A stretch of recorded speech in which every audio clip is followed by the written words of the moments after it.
Big boss വീട്ടിൽ നിന്ന് ആരൊക്കെയാണ് ഔട്ട് ആവുന്നത്, അതുപോലെ തന്നെ ബിഗ് ബോസ് വീട്ടിലേക്ക് തിരിച്ച് 2 പേര് വരുന്നുണ്ട്. ആരൊക്കെയാണ് ആ 2 പേര് നമുക്ക് സംസാരിക്കാം. എന്റെ പേര് ഷിഹിർ. എന്റെ വീഡിയോ ആദ്യമായിട്ട് കാണുന്നവരാണ് വീഡിയോ ലൈക്ക് ചെയ്യണം, ഷെയർ ചെയ്യണം, കമന്റ് ചെയ്യണം.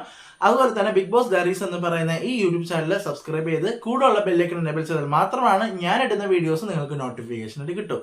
അപ്പൊ നമുക്ക് നേരെ വീഡിയോയിലേക്ക് പോയാലോ. അപ്പോ ബിഗ് ബോസ് മലയാളം സീസൺ 7 ഇന്ന് സാറ്റർഡേ എപ്പിസോഡ് കഴിഞ്ഞിട്ടുണ്ട്. ഇന്ന് ഔട്ട് ആവുന്നത് ബിൻസി ആണ്. 2 പേര് ഔട്ട് ആവാൻ സാധ്യതയുണ്ട്. ഇന്ന് ഇപ്പൊ സാറ്റർഡേ എപ്പിസോഡിൽ ബിൻസി ഔട്ടാണ് എന്നാണ് അറിയാൻ കഴിയുന്നത്. ബിൻസി 100% കൺഫേംഡ് ആണ്. ബിൻസി ഔട്ടാണ്. പിന്നെ നാളെ ഒരാളും കൂടി ഔട്ടാവും. അത് ആരാണെന്ന് അറിയില്ല, നമുക്ക് നോക്കാം. ചിലപ്പോൾ നെവിൻ ആവാം, ശൈത്യ ആവാം, നോക്കാം. പക്ഷെ ഇന്ന് ബിൻസി ഔട്ട് ആയിട്ടുണ്ട്. 100% കൺഫേംഡ് ആണ്. ഇന്നത്തെ എപ്പിസോഡിൽ നമുക്ക് കാണാൻ കഴിയും. 100% കൺഫേംഡ് ആണ്. പിന്നെ ബിഗ് ബോസ് വീട്ടിലേക്ക് 2 പേര് തിരിച്ചു വരുന്നു.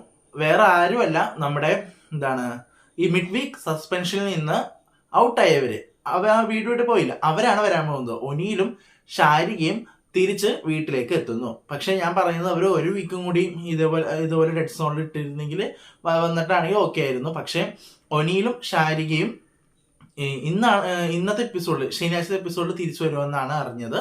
100% കൺഫേംഡ് ആണ്. പിന്നെ അറിയില്ല. ഇപ്പൊ എന്തായാലും RJ ബിൻസി എവിക്റ്റഡ് ആണ്. RJ ബിൻസി എവിക്റ്റ് ആണെന്ന് വെച്ചാൽ അത്യാവശ്യം സംസാരിക്കുമായിരുന്നു.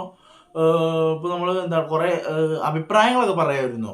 കുറെ നല്ല അഭിപ്രായങ്ങൾ പറയുന്നത് സംസാരിക്കുമായിരുന്നു. പക്ഷേ ഒരു സംസാരിക്കുന്ന ഒരാളാണ് പോയത്. അറിയില്ല. ഇപ്പൊ ബിൻസി ഔട്ട് ആയിട്ടുണ്ട്. നമുക്ക് നോക്കാം നാളെ ആരാണ് ഔട്ട് ആവുന്നത്. അപ്പൊ ഇത്രേ ഉള്ളൂ, കഴിഞ്ഞു. അപ്പോൾ ഇനിയും പ്രൊമോ അപ്ഡേറ്റുകളൊക്കെ ആയിട്ട് വരുന്നതാണ്. പ്രൊമോയിൽ ഒരു ചെറിയൊരു പ്രൊമോ വന്നിട്ടുണ്ട് ലാലേട്ടന്റെ. സ്റ്റേജിലുള്ള പ്രൊമോ അല്ല, അല്ലാതെ നോർമലായിട്ട് ഒരു പ്രൊമോ. നമ്മുടെ മേക്കപ്പിനെ പറ്റി പറയുന്നുണ്ട്, അനിമോളെ പറ്റി പറയുന്നുണ്ട്, ഇങ്ങനെ കുറച്ച് കാര്യങ്ങളൊക്കെ പറയുന്നുണ്ട്. അപ്പോൾ പ്രൊമോ വന്നാൽ വീഡിയോ ഇടുന്നതാണ്.